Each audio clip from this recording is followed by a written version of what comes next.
Bathroom में लड़की ने अपने शरीर को पूरी ताकत से दीवार के साथ फंसा रखा था। उसकी उंगलियां बगल में लगे नल को मजबूती से पकड़े हुए थीं और यहाँ तक कि उसके पैर की उंगलियां भी हैंडल पर कसकर टिकी हुई थीं। वह 2 घंटे से भी ज्यादा समय से इसी स्थिति में जमी हुई थी, लेकिन जरा सा भी हिलने की हिम्मत नहीं कर रही थी, क्योंकि ठीक नीचे एक हत्यारा मौजूद था जो अभी अभी किसी की जान लेकर आया था। वह बेहद क्रूर था। हर हत्या के बाद वह अपने चाकू को आग में तब तक गर्म करता जब तक वह लाल न हो जाए और फिर उसे सीधे अपनी बाह पर दबा देता, जिससे एक लंबा गहरा निशान बन जाता। उसकी बाह पर ऐसे कुल 3 निशान थे, जिसका मतलब था कि वह आदमी लगातार 3 लोगों की हत्या कर चुका था। यह सब करने के बाद वह आईने के सामने खुद की तारीफ करना भी नहीं भूलता और फिर पूरी संतुष्टि के साथ वहाँ से निकल जाता। दीवार पर छिपी लड़की ने जब हलचल थमती सुनी तभी वह सावधानी से नीचे कूदी। वह चाहती तो अकेले चुपचाप भाग सकती थी, लेकिन अपने पकड़े गए प्रेमी और सास के बारे में सोचकर उसने हिम्मत जुटाई और वापस लौट आई। वह धीरे धीरे दबे पावा आदमी के पीछे पहुँच गयी, लेकिन तभी उस शख्स ने अचानक पास लगे आईने में उसका प्रतिबिंब देख लिया। अब उसका अंजाम क्या होना था यह समझना मुश्किल नहीं था। तगड़ा और ताकतवर आदमी कुछ ही पलों में उस पर काबू पा गया। सौभाग्य से लड़की के हाथ में एक कैंची थी। उसने आदमी को घायल किया और तुरंत ऊपर की मंजिल की ओर भागी। बिस्तर पर लेटा काला सरगना कुछ समझ पाता उससे पहले ही वह अटारी में कूद चुकी थी। ऊपर पहुंचते ही उसने तुरंत एक बक्सा खींचकर प्रवेश द्वार को बंद कर दिया। नीचे खड़े आदमी ने आवाज सुनते ही बिना घबराए एक सीढ़ी ढूंढी, फिर शातिर मुस्कान के साथ एक ड्रिल मशीन निकाली और उसे चलाने लगा। यह आवाज सुनते ही लड़की के होश उड़ गए। वह जानबूझकर ऐसा कर रहा था ताकि शिकार हर पल मानसिक रूप से टूटता रहे, मानो उसकी जिंदगी की उल्टी गिनती शुरू हो चुकी हो। लड़की सोच भी नहीं सकती थी कि पकड़े जाने के बाद उसका क्या हाल होगा, लेकिन जल्द ही उसने खुद को संभाल लिया, क्योंकि वहाँ उसे एक धनुष दिखाई दिया। यह मानो अंधेरे में उम्मीद की किरण थी, लेकिन जैसे ही उसने धनुष की डोरी चढ़ाई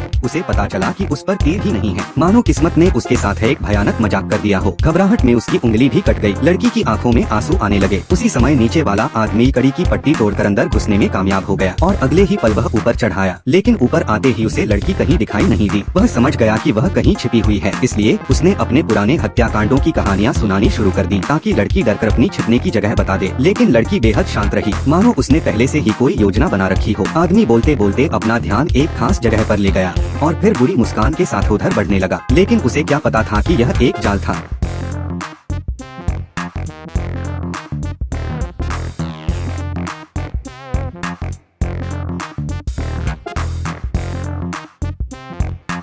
और इसी तरह लड़की ने उसे अटारी के अंदर बंद कर दिया। लड़की को लगा कि अब अगले ही पल वह आजाद होकर बाहर निकल जाएगी, लेकिन जैसे ही उसने पीछे मुड़कर देखा, एक काली पिस्तौल सीधे उसकी ओर तनी हुई थी। असल में उनका सरगना भी ऊपर की हलचल सुन चुका था।